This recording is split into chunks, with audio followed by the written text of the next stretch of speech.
Who are you? Who taught you to be you? Who are you really? Do you know who you really are? What is original thought? What is programmed thought? Original thought, it's your intuition, your instinct. Programmed thought is more based upon educational beliefs, systems. Um, Meaning that you've been taught by a system. That's what beliefs are. It's systematic learning. You've been taught it. It isn't natural. It is an instinct. For example, when a child is born, a child naturally, instinctually knows to go to the mother's breast to be fed. It doesn't have to be taught. It doesn't have to be told. It doesn't have to be prompted. It automatically knows. This is instinct. This is original thought. This is in that child's nature. And although I know some people have a problem when people use the term goat, but I've touched on this before and I'll touch on it again. I'm not goat. When people use the term kid and they say the kid means baby goat or goat, well, you have to realize that the goat is dealing with fertility and a symbol of fertility, and a child is a symbol of fertility. So therefore, kid being a goat, this is where the connection is, and this is why they use it in that reference. See, when you comprehend the language, you comprehend what's meant by the language. You can't be tricked by it. You can't be fooled by it. So I really don't have any grievance with either term, whether you use child or kid, because you're dealing with fertility, which they become one and the same, or the same meaning, or very similar, because child, people think a child is once physically are born, but by definition, a child is actually the conception when you're carrying, throughout this process, throughout these cycles, that is a child. So you are with child from the time that conception occurs. Um, Western science or modern science does not like to talk about a lot of these different things when it relates to gender, things of that nature, sexes. All these different things are an illusion. Gender, sex, which means the same thing, but they're an illusion.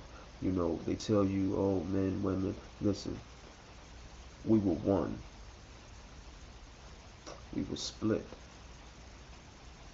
We are two of one. This is how one and one equals three. And that's the Trinity, man, woman, and child.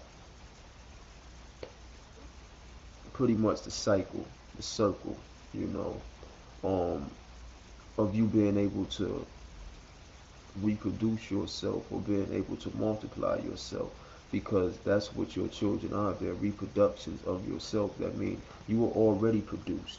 So in order for you to reproduce, you are producing yourself again. You're either going to produce or reproduce a better version of yourself or a worse version of yourself. It's up to you. If you're a person that hates yourself or has low self-esteem or doesn't really love yourself, likely you'll produce offspring that will be versions of yourself that you will also dislike or hate. And this is very harmful to yourself and also to the offspring or to your reproduction, because if you didn't reproduce in order to better aspects of yourself or to enhance the qualities that already existed in the prior production, then you're procreating in vain or out of spite. It's like you're creating a punching bag, because that's what will end up. You'll create a punching bag.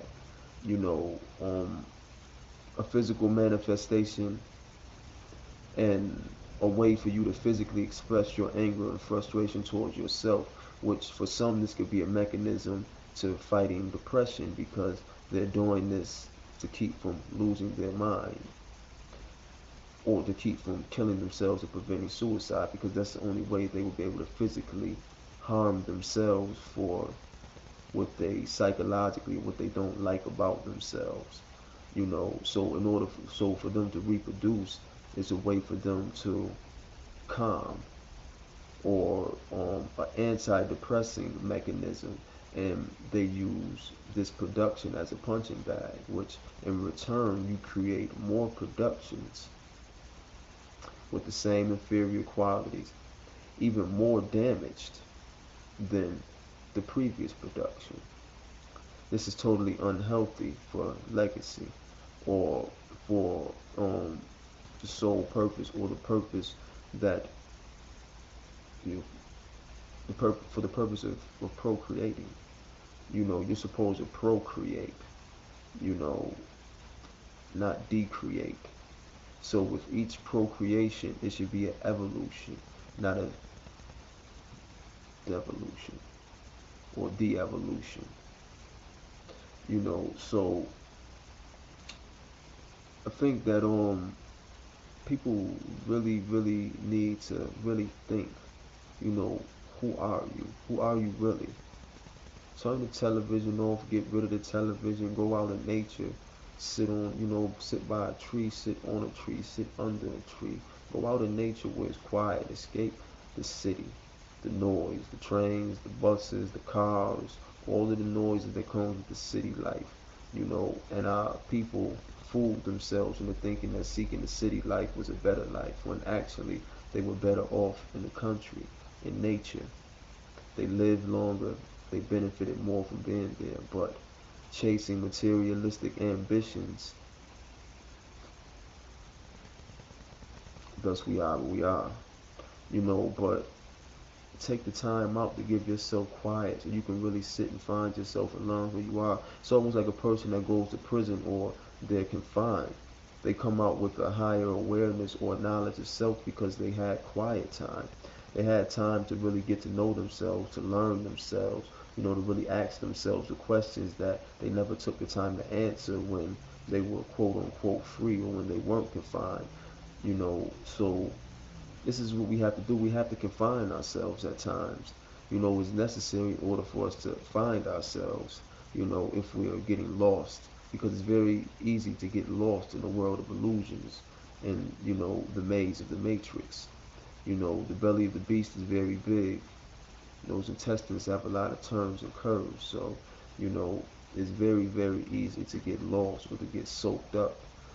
So we have to constantly train our awareness, and reinforce these skills, so that we can survive and evolve, when we're dealing with this physical existence. But we also need to focus more on the spiritual existence, our spiritual purpose, where we came from, who we truly are spiritually, what our purpose is, not who we are, not the ship, but the pilot of the ship. This is something that we really need to focus on. A lot of us are getting off track, and we're too focused on the physical, we're too focused on the ship, the body, but we're not focused on the inner workings, on the mechanics, on what's making the body, what's making the ship move. You don't have to worship anything, because you are your own ship at war. Because your body, your vessel, as they call a ship, the vessel, a vessel, your body, your vessel, this is your ship, and it's constantly at war. It's an inner war, inner conflict amongst yourself internally. You have good ancestors, you have bad ancestors, positive DNA, good DNA, bad DNA. They're constantly a conflict, positive and negative. It's conflict, but this conflict is how the electricity, this is what keeps you charged. But so you have to comprehend how to harness this energy, how to control this energy. You know, because it's very important to know, that where your attention goes is where your energy flows. So you have to be able to control your energy, you know, and where you place your attention, because this is where your energy is going to go. And when you place your energy into things outside of yourself, you're invoking things outside of yourself. And this is how things happen that you wouldn't like to happen to you. You know, because you're thinking outside of yourself, you're letting go of your energy. And when you open up or pour out your energy, you're leaving room for something else to enter. You know, so don't compromise yourself. Don't allow yourself to be compromised. Think critically. You have to think critical. Eliminate bias, you know, prejudice. Because these things will cripple your intelligence. They will cripple your growth. You know, and why would you want to stagnate yourself? See, people have been taught to think positive, but to be positive is to be positive. To pose is to stand still, but to be negative is no gates. No gated. There's no gate. To negate, no gate. So there's nothing wrong with thinking negative, because thinking positive too much could leave you at a standstill. See, but this is how that balance thing comes in, and then the polarity and the duality, and but once you master that, there's your oneness, your totality. You know, so there's a higher sciences and different things, you know, that we really have to raise our awareness on. You know, dare to be different. You know, question everything. You know, there's so many questions that people are scared of the answers to, so they don't ask the questions. But you know, it's nothing to fear. Your only fear should be not asking the question to begin with. You should fear not knowing. But if you don't know, you won't know fear. So therefore, fear won't exist to you. See, this is why a lot of people run from knowledge, because with knowledge comes accountability. You become aware of things, so you can't play naive. You can't be blissfully ignorant, which, you know, to be ignorant is just the ignorance, or to ignore something, which people constantly ignore or are ignorant to things, you know, that tends to rupture or rattle their, you know, core beliefs, different things like that. You know, the emotions come into play, you know, crutches come out, you know, scapegoats, and all types of other superstitious, you know, fairy tale-ish, make-believe-ish, you know, nonsense, different things like that. Um, you know, people have forgot the journey of the soul. You know, old folks just say, you know, oh, that child's been here before. You know, that baby's an old soul, it's been here before. But yet, you know, the same people would say that once you're dead, you're dead. There's no coming back. Well, so which one is it? Once you're dead, you're dead. There's no coming back. Or are kids, in fact, old souls, and have they been here before? And if so, shouldn't we be soul trainers? Because in a sense, it's us coming back again, so we're really training ourselves. So the information that we equip and we leave our children with will benefit us if we return again, or those of us that came before us that brought us forth. You know, in a sense, you're helping yourself help yourself.